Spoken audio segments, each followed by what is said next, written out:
14th of July, I really struggled that we were still in hospital. I really felt like the nurses were taking all of her firsts away from me. They weren't very conscious about the fact that I hadn't got to do things with my child yet. Her first bottle, I didn't get to give it to them. I walked in one morning and they were trying her with a bottle, and it broke my heart because that should have been me. And I remember one day there was this nurse who really hated the fact that I was so young, and I had Dawn Louise in my arms and I just started to feed her. And it was going really well, and she was relaxed and she was looking at me, and we were having a lovely precious moment. And she comes over, doesn't say anything, takes my baby out of my arms and says, "You don't know what you're doing." And actually I had, and another nurse came over and was like, "Please give the baby back to the mother, she's actually doing really well."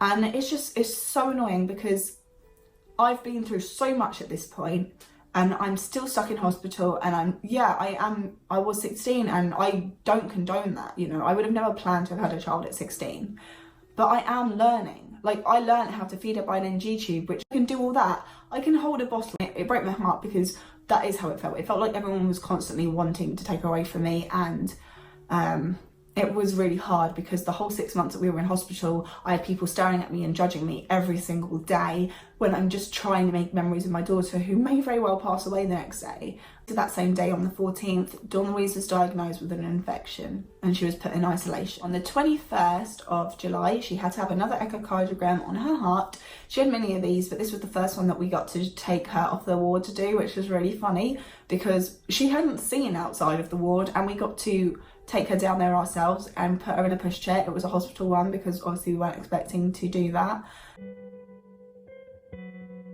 On the 22nd of July, she went in for another cardiac catheter. This one was 3 hours long. On the 25th, I got to give her a bath and try her in a bouncer for the first time, and she absolutely loved it. And I just remember seeing her little face light up, and it was absolutely magical. And I love that memory, and I love looking back on the video that we have of her as well. 8th of July, Dawn Louise was able to try solids for the first time. We had to have very tiny amounts because what we didn't want to do was risk her being sick, because then she'd also bring her medicines back up. But thankfully she did quite well the first time. 30th of July, she got to try tummy time. Now this was really scary because 1, she hadn't done it yet. 2, if you don't put them on their tummies, they could develop what's called flathead. And she cried a little heart, bless her, and it was really hard to decide whether she was doing that out of fear or whether she was actually in pain, because obviously all her scars were on her chest. But obviously we were still in hospital and we had nurses around to help us.